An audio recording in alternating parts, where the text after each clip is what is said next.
안녕하세요. 오늘은 정로의 계단 제7장 제자되는 증거에 대한 말씀을 나누겠습니다. 고린도후서 5장 17절에 보면 이런 말씀이 있습니다. 누구든지 그리스도 안에 있으면 새로운 피조물이라. 이전 것은 지나갔으니 보라 새 것이 되었도다. 우리는 모두 우리 의지와 상관없이 세상에 태어날 때 죄된 본성을 가진 아담의 씨로 세상에 태어납니다. 이것이 우리의 첫 번째 태어남입니다.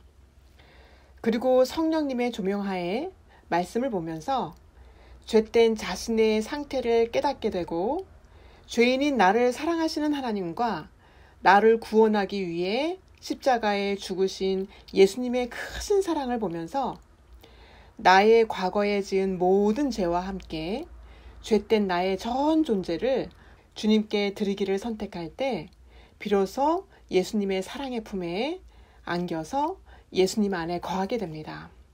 이때 예수님 안에 있는 똑같은 사랑의 본성, 생명의 씨를 받아서 새로운 존재로 성령으로 태어나게 됩니다. 이것이 두 번째 태어남, 거듭남, 새로남, 회심입니다.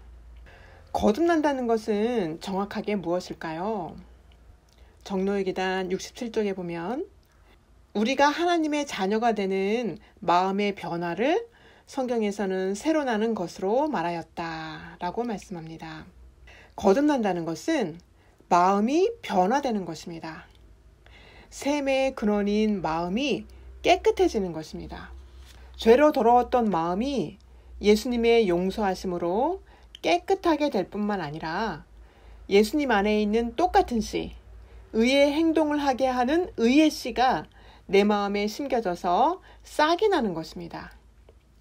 그래서 나의 마음, 나의 정신, 나의 뜻, 나의 삶의 목적과 동기가 예수님과 같아지는 것입니다.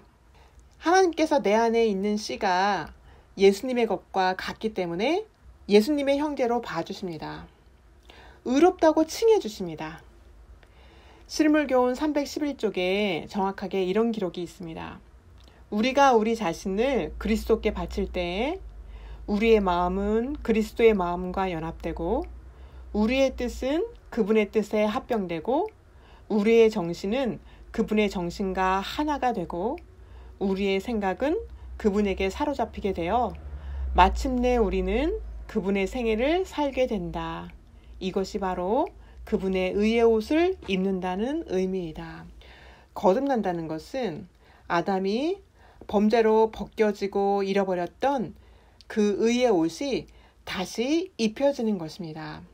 내가 어떤 의로운 행동을 해서 의롭게 되는 것이 아니라 예수님의 사랑 앞에 죄된 나를 드린 것밖에 없는데 예수님 안에 있는 예수님의 본성, 그리스도의 의, 그 씨를 주셔서 의롭다고 칭해 주시는 것입니다. 마음에 심겨진 예수님의 생명의 씨는 자라서 예수님과 같은 똑같은 열매를 맺을 것이기 때문입니다. 정로의 계단 58쪽에 보면 이런 말씀이 있습니다. 그리스도의 새롭게 하시는 능력이 없이도 행동이 외부적으로 방정한 경우가 있는 것도 사실이다. 덕망을 넓히고 사람들에게 존경을 받고자 하는 욕망이 예모 있는 생애를 할 수도 있게도 하는 것이다. 또는 자존심이 우리로 하여금 누추한 모양을 피하게 할 수도 있는 것이다. 그리고 이기심을 가진 자도 너그러운 행동을 할 수 있다. 우리의 체면이나 자존심, 존경받고자 하는 마음이 겉으로 하나님의 자녀답게 보이는 말과 행동을 할 수 있게 합니다. 그러나 마음의 변화는 만들어낼 수 없습니다. 정직하게 자신을 살펴보면 정확히 알 수 있습니다. 마음의 변화는 사람이 인위적으로 만들어낼 수 없습니다. 성령의 역사의 결과이기 때문입니다. 그러면 두 번째로 이 거듭남의 결과는 어떻게 나타날까요? 바람은 눈에 보이지 않습니다. 그러나 흔들리는 나뭇가지를 보고 바람이 분다는 것을 알 수 있습니다. 얼굴에 스치는 감촉으로 바람이 분다는 것을 느낄 수 있습니다. 요한복음 3장 8절에 예수님께서 이렇게 말씀하셨습니다. 바람이 임으로 불매 내가 그 소리를 들어도 어디서 오며 어디로 가는지 알지 못하나니 성령으로 난 사람은 다 이러하니라. 성령으로 새롭게 태어난 사람은 눈에 보이지는 않지만 그 영향이 생애에서 조금씩 나타나게 됩니다. 제 셋째 아이가 선교사를 갔다가 한국에 돌아와서 예수님을 알고 만나고자 말씀을 보기 시작했습니다. 예수님의 생애가 자세히 적혀 있는 시대의 소망 책을 하루에 한 장씩 정독하면서 깊이 묵상했습니다. 성령님께서 보여주시는 대로 예수님의 아름다운 품성을 보게 되었고 예수님 주위에 있는 인물들을 보면서 자신의 죄를 깨닫게 되면서 죄를 회개하며 버리는 일을 하게 되었습니다. 제 아이가 책을 차례차례 읽어가면서 예수님의 사랑을 자꾸 알게 되니까 지금도 하나님의 사랑이 이렇게 큰데 십자가의 사랑은 얼마나 클까? 이런 기대감과 설레임으로 말씀을 계속하여서 보았습니다. 그리고 겟세마네에서부터 갈바리 십자가를 읽으면서는 자기의 죄가 어떻게 용서되었는지 정확하게 알게 되면서 예수님의 사랑과 은혜에 감사해서 펑펑 울었다고 합니다. 그리고 그날 저에게 전화가 왔습니다. 예전에는 예수님이 나의 죄를 용서하신다는 사실이 100% 믿어지지 않았는데 지금은 하나님께서 나의 죄를 용서하신다는 사실이 100% 믿어진다는 것입니다. 그리고 그 사실이 너무 감사해서 자신의 전 존재를 하나님께 드렸다고 말하는 것입니다. 그리고 추석 무렵에 세 아이들이 모두 집에 왔는데 첫째 아이와 둘째 아이가 저에게 이렇게 말했습니다. 셋째 아이가 조금 이상해졌다는 것입니다. 예전 같지 않고 달라졌다는 것입니다.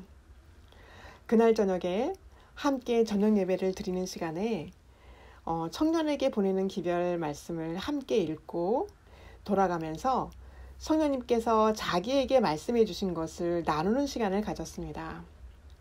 그때 셋째 아이가 예전에 몰랐는데 깨닫게 된 말씀과 함께 예수님의 그 은혜와 사랑에 감사하다면서 울었습니다. 셋째 아이의 모습을 지켜보고 말하는 것을 듣고 있던 첫째 아이가 또 우는 것입니다. 셋째 아이는 하나님의 사랑을 깨닫고 알아서 우는데 난 그것을 몰라요. 그것이 뭔지 몰라요. 나도 그 하나님의 사랑을 알고 경험하고 싶다고 이렇게 말하면서 우는 것이었습니다. 그래서 셋째 아이의 영향으로 첫째 아이도 하나님을 더 알고자 말씀을 깊이 보게 되는 계기가 되었습니다. 여기 그림이 있는데요. 예수님 안에 있는 똑같은 씨가 심겨져서 싹이 나면 겉으로 보여지는 변화가 작지만 그 영향이 있습니다. 그 싹이 계속 자라서 꽃이 피고 이삭이 되고 열매로 자라나면서 그 변화는 더 크고 분명하게 나타나게 될 것입니다. 왜냐하면 마음에 심겨진 예수님의 씨, 그 예수님의 마음으로 말하고 행동하면서 새로운 습관이 생기고 새로운 예수님과 같은 품성이 생겨질 것이기 때문입니다. 여기서 이삭이 충실한 알곡으로 잘 자라나도록 내리는 가을비가 바로 늦은 비입니다.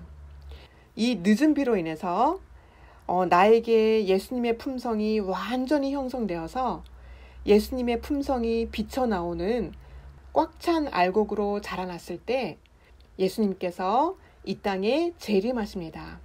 예수님의 씨가 마음에 심겨져서 자라고 열매 맺는 사람을 추수하여서 하늘에 데려가시고자 낫을 가지고 오시는 것으로 성경에는 표현하고 있습니다.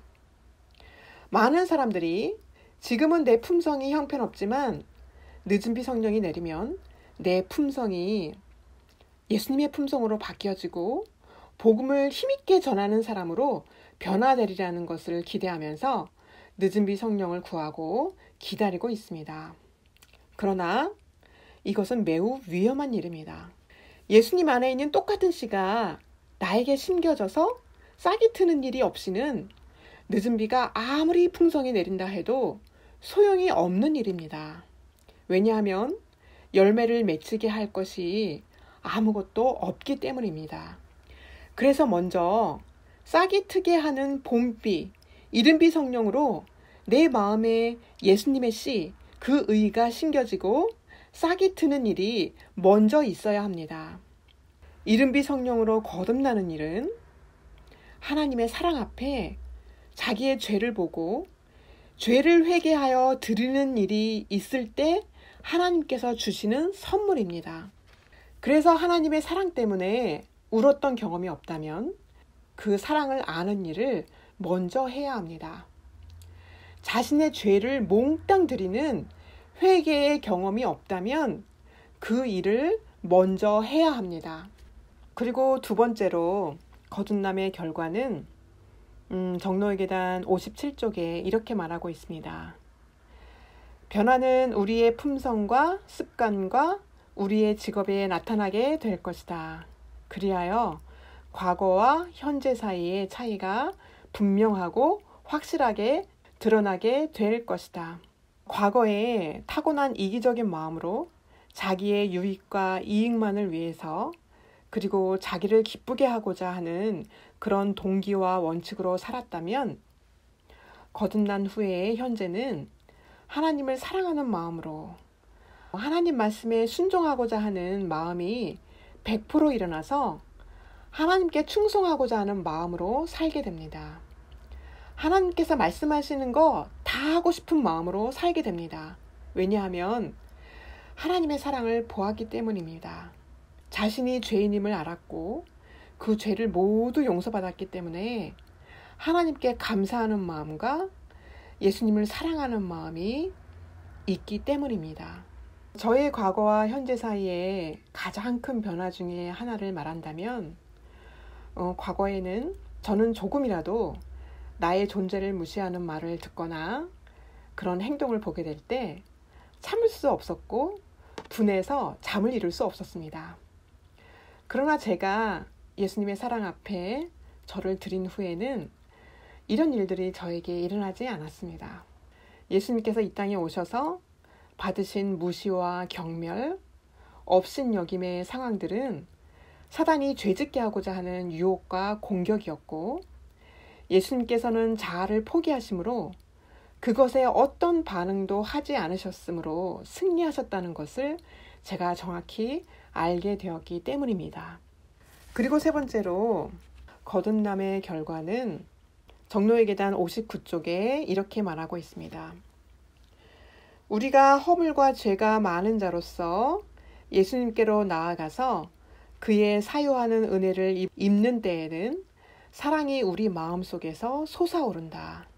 그리고 모든 짐이 가벼워지나니 대개 그리스도께서 메어주시는 멍에는 쉬운 연고이다.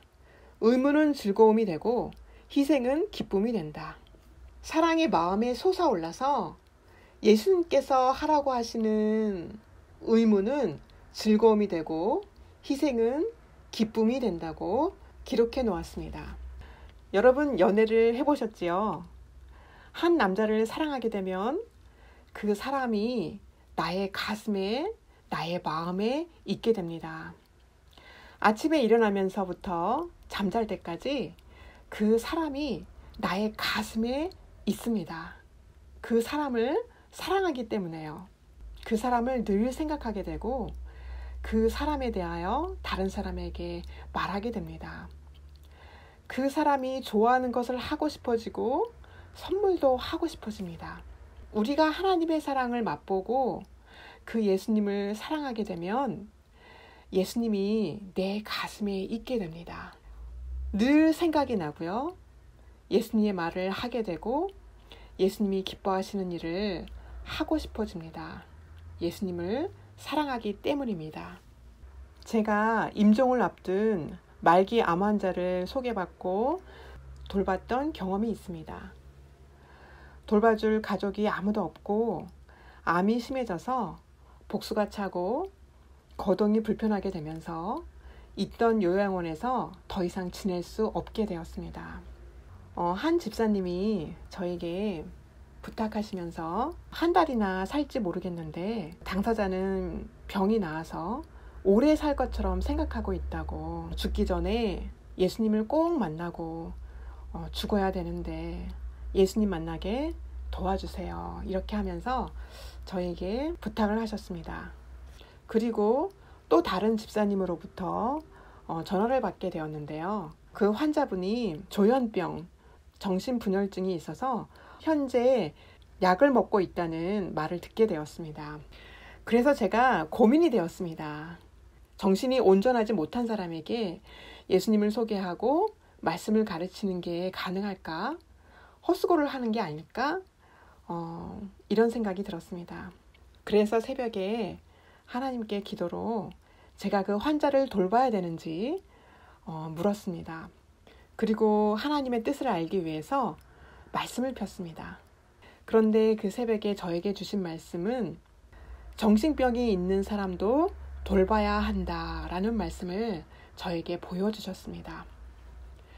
그래서 네, 제가 그렇게 할게요 하고 그 환자분을 저희 집에 모셔오게 되었습니다.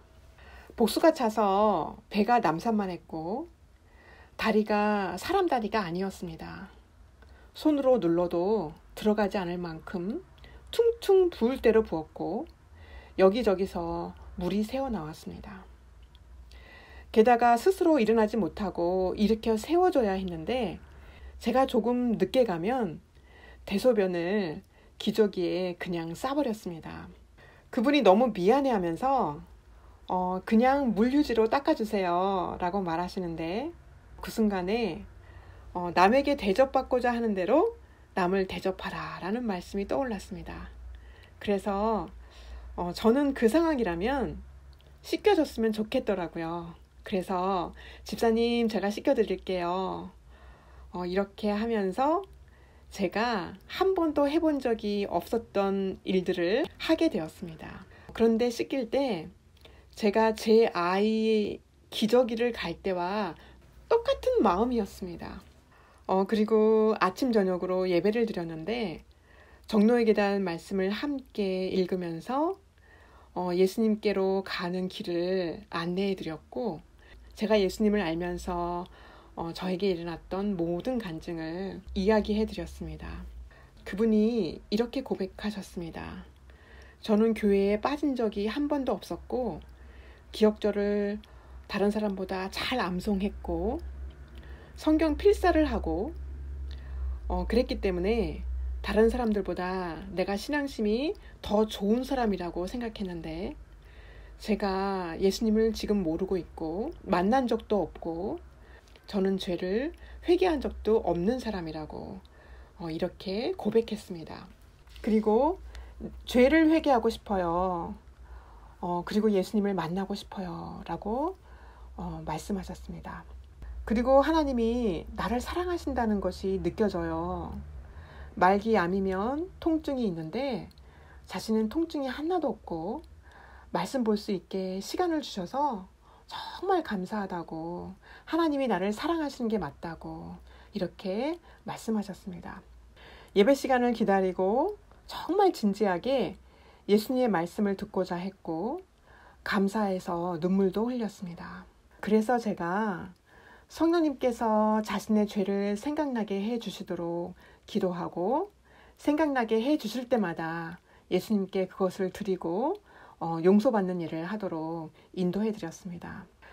그러던 어느 날 힘겹게 혼자 살아가야 했기 때문에 움켜쥐고 있던 돈에 대한 우상을 포기하면서 모든 것을 정리하고 자신을 하나님께 전부 드리고 하늘의 소망만을 가지고 고통 없이 제가 만난 지 4주 만에 편안히 잠들게 되었습니다. 제가 하나님을 사랑하기 때문에 하나님께서 하라고 하신 것은 아무리 힘들어도 즐거운 마음으로 하게 되었습니다.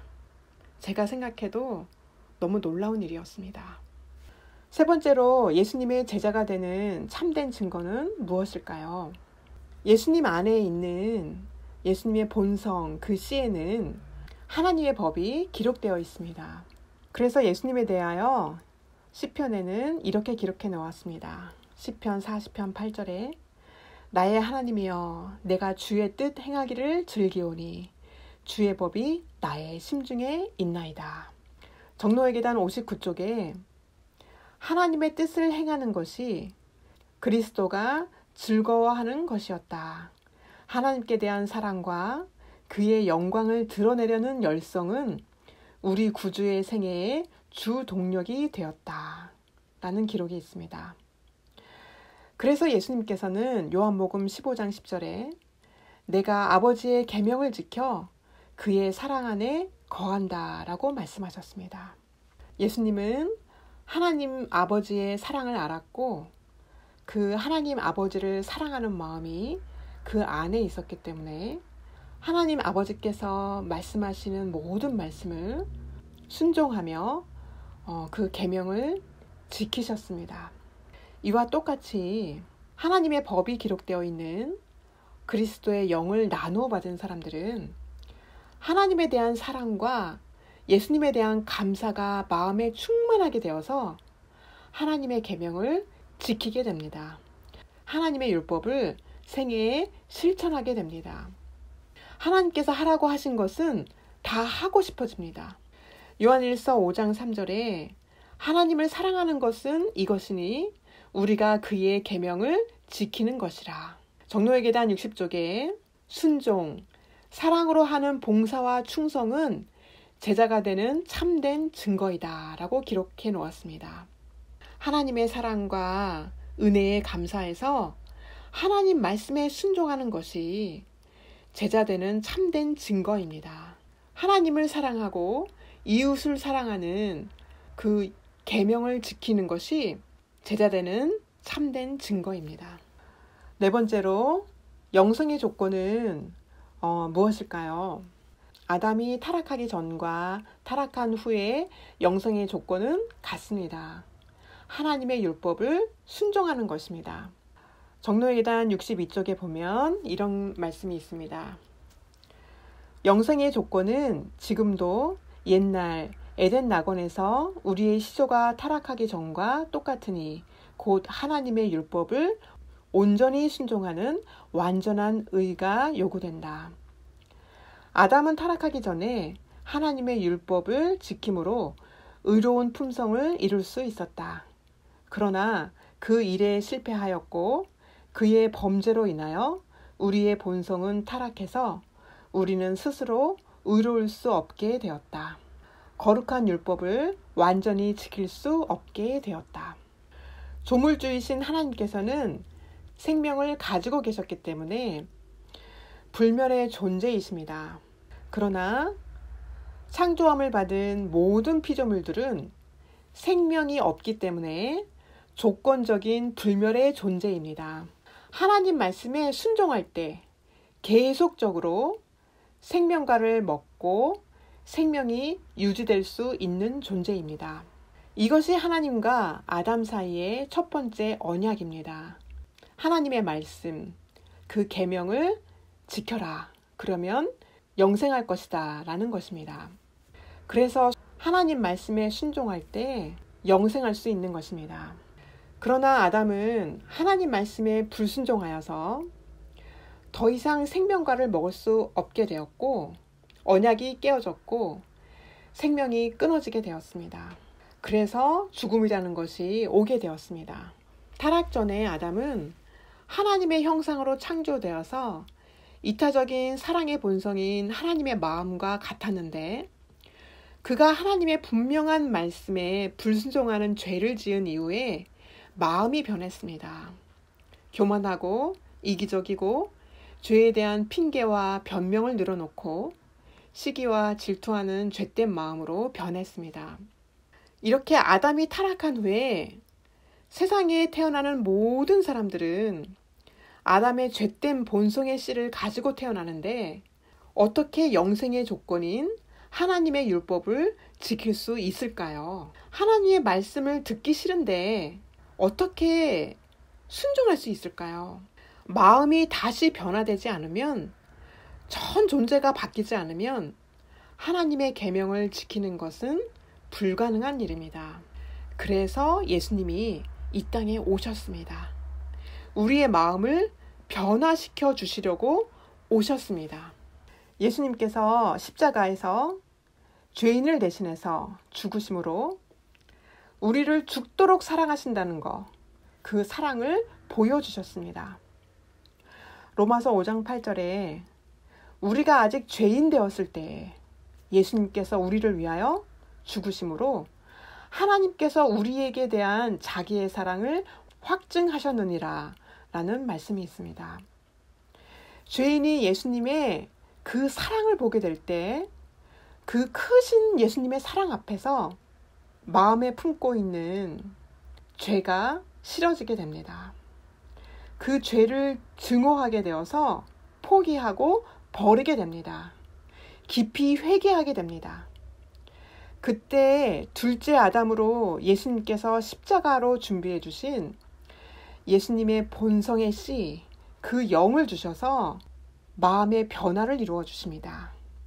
예수님의 의의 옷을 입혀 주십니다. 새로운 피조물이 되게 해 주십니다. 예수님을 사랑하고 그 마음에 예수님이 거하시는 사람은 예수님께서 기뻐하시는 삶을 살게 됩니다.